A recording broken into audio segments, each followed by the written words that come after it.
جانور دو قسم کے ہوتے ہیں۔ علامہ ابن نجیم مصری نے الاشباح والنظائر میں اس بات کی وضاحت کی ہے۔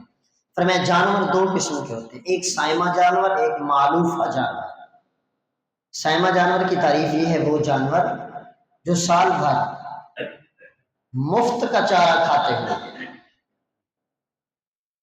معلوفہ جانور وہ جانور جن کا چارہ ان کا مالک ان کو خرید کر ڈالتا ہو۔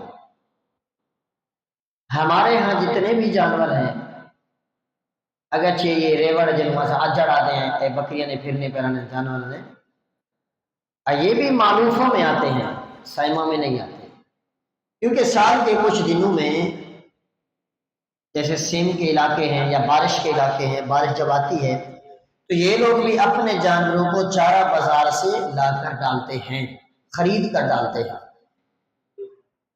ہاں وہ لوگ جو دریا میں رہتے ہیں، اور وہاں پر بھی خیر میں دریا علاقے تو جانتا ہوں، ادھر کے اعتبار بھی جانتا ہوں، دیکھے بھی ہیں، ادھر گائے بھی ہیں، سارا معاملہ جانتے ہیں، وہاں پر جانور بھی معلوفہ ہیں، سائمہ نہیں ہے، یعنی زکوٰۃ والے جانور نہیں ہیں، کیونکہ ہمارے ہاں سال کے کچھ دنوں میں اگرچہ 2 بار 4 بار 5 بار 10 بار اس نے چارہ بازار سے لے کر ڈالا جانوروں کو، اب وہ جانور سائمہ نہیں رہے، معلوفہ ہو گئے، اس پر زکوٰۃ نہیں ہوگی۔ عرب میں اکثریت یہ ہوتا تھا، یہ جانور جو ہے چراگاہوں پہ چرتے رہتے تھے، صحراؤں میں چرتے رہتے تھے، سال بھر یہ چارہ لیتے نہیں تھے بازار سے، بلکہ مفت ان کو کھلاتے رہتے تھے، اس لیے ان جانوروں پر کیا تھی؟ زکوٰۃ تھی۔